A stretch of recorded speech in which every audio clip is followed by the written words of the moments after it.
अमित शाह के बेटे से ज्यादा हैंडसम हूँ, अमित शाह के बेटे से ज्यादा क्वालिफिकेटेड हूँ। अमित शाह के बेटे अगर क्रिकेट खेलता तो मैं भी अंडर 19 स्टेट खेला हूँ। मुझे बताइए चेयरमैन बीसीसीआई का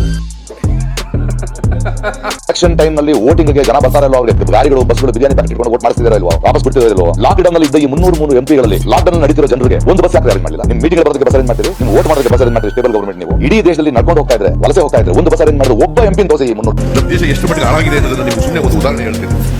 ಮನಮೋಹನ್ ಸಿಂಗ್ ಅವರು ಕೊನೆಯ ವರ್ಷ ಪ್ರಧಾನಮಂತ್ರಿ ಆಗಿರುವಾಗ ನಮ್ಮ ದೇಶದ ಮೇಲೆ ಸ್ವಾತಂತ್ರ್ಯ ಬಂತದಿಂದ ಇದ್ದಂತ ಸಾಲ 53,11,000 ಕೋಟಿ.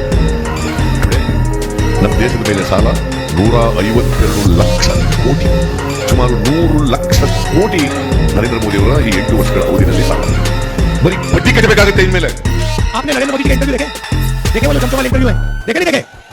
वहां पे नरेंद्र मोदी जी बैठते 4 चमचे आ जाते हैं, देखा आपने? उसमें नरेंद्र मोदी अलग अलग बयान देते हैं। उनसे पूछा, वो चमचे ने पूछा, मोदी जी हिंदुस्तान में अमीर लोग अमीर होते जा रहे हैं, गरीब लोग गरीब होते जा रहे हैं, आपकी इस पे क्या राय है? नरेंद्र मोदी जी ने 30 सेकंड सोचा, क्या मैं सबको गरीब कर दूं? ऐसी मशीन लगाऊंगा, इस साइड से आलू घुसेगा, उस साइड से सोना निकलेगा।